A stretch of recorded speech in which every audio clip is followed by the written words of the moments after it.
राधे राधे। राधा रानी की कृपा आप सब पर सदा बनी रहे। जय माता दी। आज हम अथ कीलक स्तोत्रम को हिंदी में सुनेंगे। आप नवरात्रि में हर रोज अथ कीलक को जरूर सुने या पढ़े। तो चलिए हम अथ कीलक स्तोत्रम शुरू करते हैं। मार्कंडे जी कहते हैं, जिन भगवान शिव का विशुद्ध ज्ञान ही शरीर है, तीनों वेद ऋग यजु साम जिनके त्रिनेत्र हैं, जिन्होंने अपने मस्तक पर अर्धचंद्र का मुकुट धारण किया है, उन आशुतोष भगवान को मैं प्रणाम करता हूँ। यह कीलक भी दुर्गा सप्तशती के मंत्रों का एक अंग है।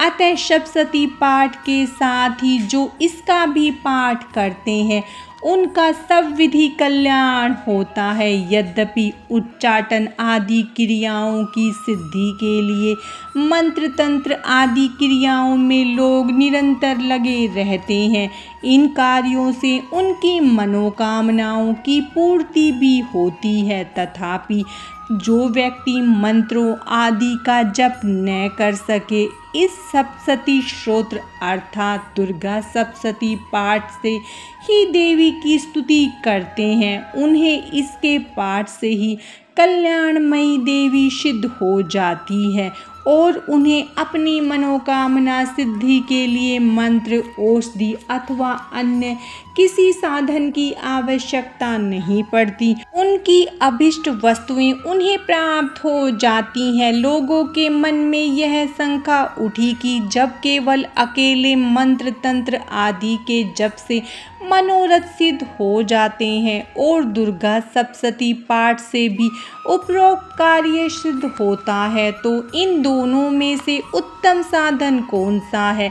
लोगों की इस शंका को सामने रखकर जिज्ञासुओं को भगवान शिव ने समझाया कि सप्तशती स्तोत्र ही सर्वश्रेष्ठ है एवं कल्याणकारी है। इसके पाठ से अखंड पुण्य की प्राप्ति होती है। इसके पश्चात भगवान शिव ने इस आशंका से कि कहीं लोग अनुचित कार्यों की सिद्धि के लिए दुर्गा सप्तशती महामंत्र का दुरुपयोग न करने लगे, सप्तशती के समस्त 700 मंत्रों को कीलित कर दिया। अर्थात सप्तशती पाठ का फल केवल उसे ही मिलेगा जो इस कीलक स्तोत्र का पाठ करके इसके द्वारा निष्कीलन की विधि समझकर उसके अनुसार आचरण करे। सप्तशती पाठ के निष्कीलन की विधि यह है कि कृष्ण पक्ष की चतुर्दशी अथवा अष्टमी को भगवती उपासक अपना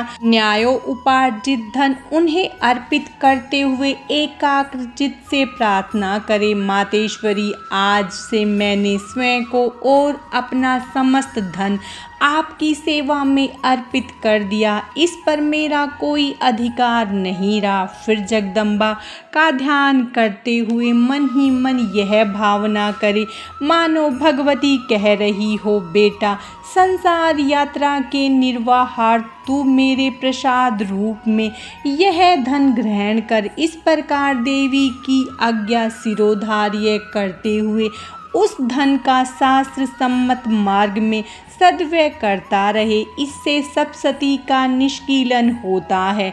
जो व्यक्ति उपरोक्त रीति से निष्कीलित करके प्रतिदिन इस सप्तशती स्तोत्र का स्पष्ट उच्चारण पूर्वक पाठ करता है, वह सिद्ध होकर देवी का पार्षद बन जाता है तथा उसे गंधर्व योनि प्राप्त होती है। सर्वत्र विचरते रहने पर भी उसे कोई भय नहीं होता, उसकी अकाल मृत्यु नहीं होती तथा देह त्यागने के उपरांत मोक्ष प्राप्त करता है। अतः इस कीलक को जानकर तथा उसका परिहार करके ही सप्तशती का पाठ प्रारंभ करना चाहिए। निष्कीलन करने पर ही स्तोत्र निर्दोष होता है और विद्वान पुरुष इस निर्दोष स्तोत्र का पाठ ही करते हैं। इस कल्याणकारी स्तोत्र का स्त्री पुरुष सबको सदैव जप करते रहना चाहिए। इस स्तोत्र का पाठ उच्च स्वर से करने से यह श्रेष्ठ फल देता है, जिसके प्रसाद से